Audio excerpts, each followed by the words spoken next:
victims. And it's everybody's morning privately. LA fire aid. It's just such a soft, steady ease.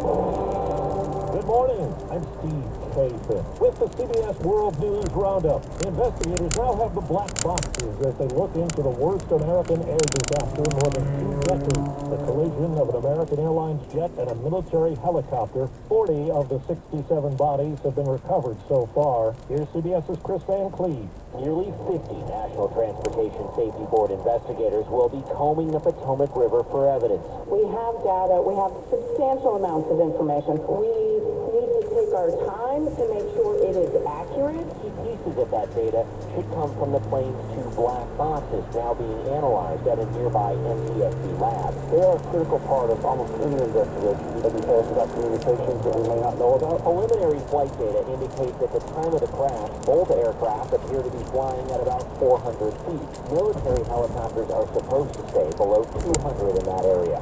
CBS News has learned the same air traffic controller managing helicopter traffic was also handling some planes taking off and landing around the time of the collision. Sources say those tasks are usually handled by 2 different people at that time of day. The victims of the crash are being remembered.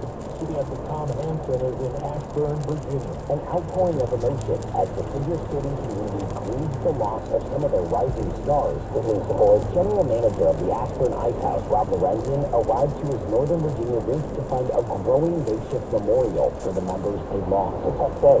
The level of skater that was competing in the national development team is the best of the best. The Skating Club of Boston is also mourning the loss of 6 members of their community. Our rink is eerily quiet. Coaches are not coming in. Kids are not coming in. 13-year-old Gina Hahn and 16-year-old Spencer Lane, along with their mothers and their Russian coaches, were all on board. President Trump urged prayers for the victims and their families, and he criticized air traffic controllers and a helicopter pilot and attacked government diversity efforts. White House correspondent Ed O'Keefe. The program is cited a long-standing FAA policy that was on the agency's website since at least 2013, including throughout Trump's first term. It was designed to ensure the FAA was recruiting people for a variety of roles who might have disabilities. Another program established during the first Trump administration aimed to help people with disabilities prepare for careers in air traffic operations, and led to the FAA hiring just 1 potential air traffic controller trainee by the end of 2021. Tough confirmation hearings for Tulsi Gabbard, the Trump choice for Director of National Intelligence, and 2 other controversial picks. CBS's Caitlin Julie Burns.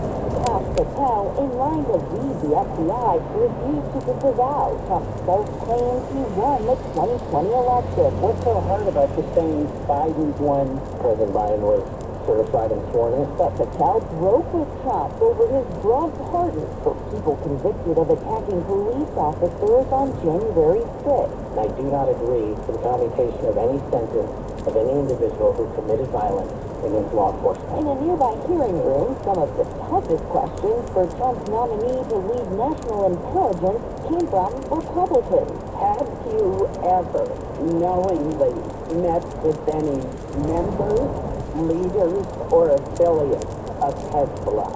No, and it is an absurd accusation. In another high-stakes hearing, Robert F. Kennedy Jr. faced a second straight day of questions over his shifting statements on vaccine safety. Reports say several senior FBI leaders have been told to resign or be fired.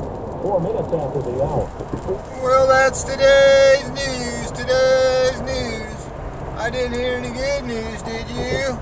I didn't think so. I guess it's all about perspective. The glass is half full. Well, as always, I'd like to thank you again for coming along with me on these dash cam news adventures. You know the drill.